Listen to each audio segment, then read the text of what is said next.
নমস্কার বন্ধুরা, bonsai and nature চ্যানেলে আপনাদেরকে স্বাগত জানাই। তো আজকে আমি যে গাছটির উপর কাজ করে দেখাবো সেই গাছটির নাম হচ্ছে ফাইকাস মাইক্রোকার্পা। আর এই গাছটিকে আমি রুট ওভার রক বনসাই তৈরি করছি বন্ধুরা। আমি গাছটির উপরে এর আগে ভিডিও আপলোড করেছি, যদি আপনারা না দেখে থাকেন তো এই ভিডিওর শেষে বা আই বাটনে লক্ষ্য রাখবেন, আমি সেখানে সেই ভিডিওগুলোর লিঙ্ক দিয়ে দেবো যাতে করে আপনারা সেই ভিডিওগুলো দেখতে পারেন। তো বন্ধুরা, এই গাছটির উপর আমি যেটা কাজ করব সেটা হচ্ছে যে গাছটিকে শেপ দেবো। শেপ বলতে এটা বনসাই লুক বা বনসাই আকার দেবো। দেখতে পাচ্ছেন যে গাছটি আমার ভালোভাবে ডেভেলপ করেছে, নতুন নতুন ডালপালাও বেরিয়ে এসছে, যার ফলে গাছটিকে অগোছালোভাবে ডেভেলপ করছে, একটা ওয়াইল্ড লুক বা একটা ওয়াইল্ড শেপ নিয়ে নিয়েছে। তো গাছটিকে আমি একটা সৌন্দর্য ফুটে তোলার জন্য গাছটির উপর পুনিং ট্রিমিংয়ের কাজগুলো সেরে নেবো। আর আমি কিছুদিন আগে আপনাদের সামনে একটি ভিডিও আপলোড করেছিলাম, সেখানে বলেছিলাম যে গাছকে যখন আমরা গ্রোয়িং পটের মধ্যে রাখবো তখনই কাজগুলো সেরে নেওয়া দরকার। তো আমি সেই কাজটি করবো বন্ধুরা আজকে। তো বন্ধুরা, দেখতে পাচ্ছেন এই গাছটির মধ্যে ডালপালা কত বেরিয়ে এসেছে। কিছু কিছু আনওয়ান্টেড ডালপালা আছে, কিছু আকারে বেড়ে গেছে, কিছু কিছু ব্রাঞ্চ আছে যেগুলো অপ্রয়োজনীয়, সেসব ব্রাঞ্চগুলোকে কেটে বাদ দেবো। তো এইসব কাজগুলো আপনার গ্রোয়িং পটে থাকাকালীনই করে নেবেন। যদি আমরা এই গাছটিকে এখন বনসাই পটের মধ্যে দিয়ে দিই তো গাছের তো সেরকম গ্রোথ হবে না, গাছটি আপনার সৌন্দর্য ফুটে আসবে না। তো এই সময় আমাদের কী করা উচিত, যে গাছকে যখন আমরা ট্রেনিং পটে রাখবো তখনই আমাদের কাজগুলো করে নেওয়া উচিত। আমি সেই কাজগুলোই করবো বন্ধুরা। তো বন্ধুরা, দেখতে পাচ্ছেন এই গাছের মধ্যে আমার ওয়ারিংও করা আছে।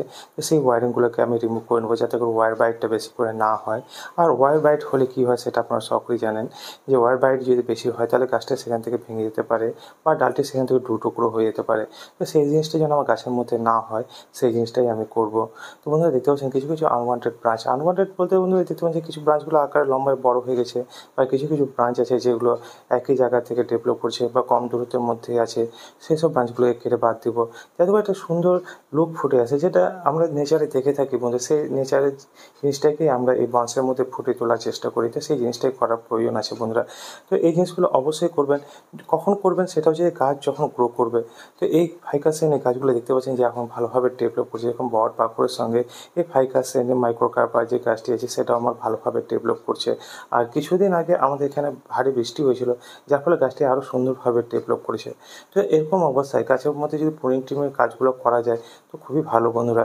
আর এই সময়টাই করা উচিত, যেটা আমি মনে করি বন্ধুরা, যেটা আমি করে থাকি সেটাই আমি আপনাদের সামনে তুলে ধরার চেষ্টা করি। আমি এই নয় যে সারা বছর পুনিং টিমের ভিডিও আপনাদের সামনে তুলে ধরি। আপনারা যারা দেখেন আমার ভিডিওগুলো তারা জানেন যে আমি সারা বছরই সেরকম কাজ করি না, যেরকম বর্ষার সময় আর শীতের সময় সেরকম কাজ করি না।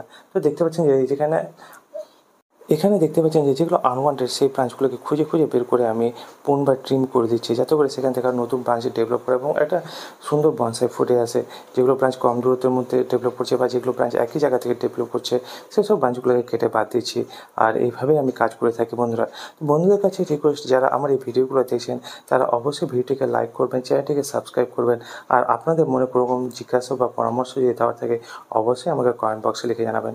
তো বন্ধুরা, যেসব ওয়্যারগুলো ছিল বা ওয়্যারিংগুলো করেছিলাম আমি, সেই সব ওয়্যারগুলোকে আমি রিমুভ করে নিচ্ছি। রিমুভ করার পর যদি প্রয়োজন পড়ে আমি পুনরায় আবার ওয়্যারিং করে আবার ব্রাঞ্চগুলোকে শেপ দেওয়ার চেষ্টা করব যাতে করে একটা সুন্দর শেপ আসে বা সুন্দর লুক আসে। তো এই কাজগুলো এই সময়টা অবশ্যই আপনারাও করে নেবেন। এতে করে কী হবে বন্ধুরা, গাছের যে শেপ বা লুকটি আছে সেটা ভালোভাবে ফুটে আসবে এবং একটা সুন্দর বনসাই তৈরি হবে। এইসব ছোটো ছোটো জিনিসগুলোকে জানার জন্য বা এইসব ছোটো ছোটো কাজগুলোকে দেখার জন্য অবশ্যই আমার এই ছোট্ট চ্যানেলটির পাশে থাকবেন, সাথে থাকবেন ও আপনাদের ভালোবাসার সহযোগিতার হাত এইভাবে বাড়িয়ে দেবেন, এইটুকুটা আশা রাখছি।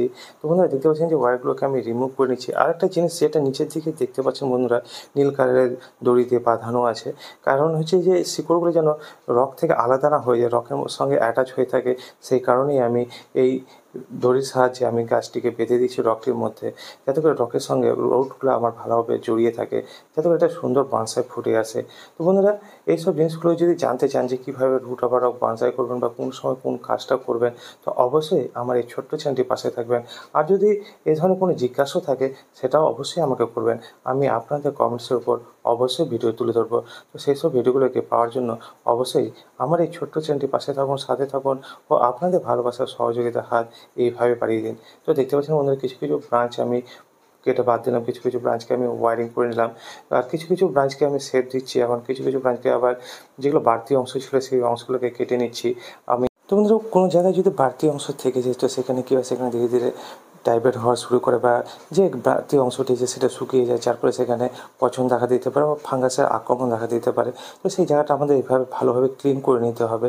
ক্লিন করে নিলে কী হবে, সেই জায়গাটাতে হিলিং ভালোভাবে হবে, যার ফলে একটা সুন্দর লুক ফুটে আসবে বা ব্রাঞ্চটি একটাই মনে হবে।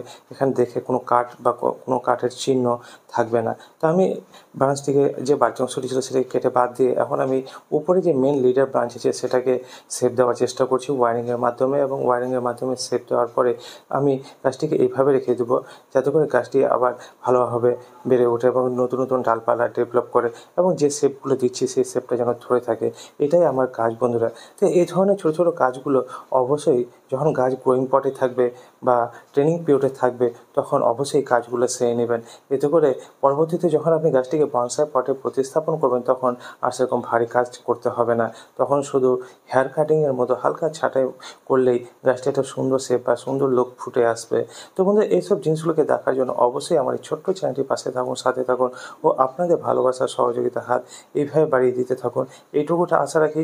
আর এই গাছটির সম্পর্কে বা আমার এই ভিডিওটি সম্পর্কে আপনাদের যে কোনো রকম মতামত দেওয়ার থাকে অবশ্যই আমাকে কমেন্ট বক্সে লিখে জানাবেন।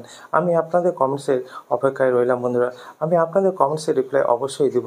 তো বন্ধুরা, সাথে থাকুন, পাশে থাকুন আর দেখতে থাকুন বনসাই অ্যান্ড নেচার চ্যানেল। তো উপরে একটা বাড়তি অংশ মনে হচ্ছে আমার এই ব্রাঞ্চটিতে, সেটাকেও আমি কেটে বাদ দিয়ে দিচ্ছি যাতে করে নিচের দিকে যেসব ব্রাঞ্চগুলো আছে সেসব ব্রাঞ্চগুলো ভালোভাবে ডেভেলপ করে।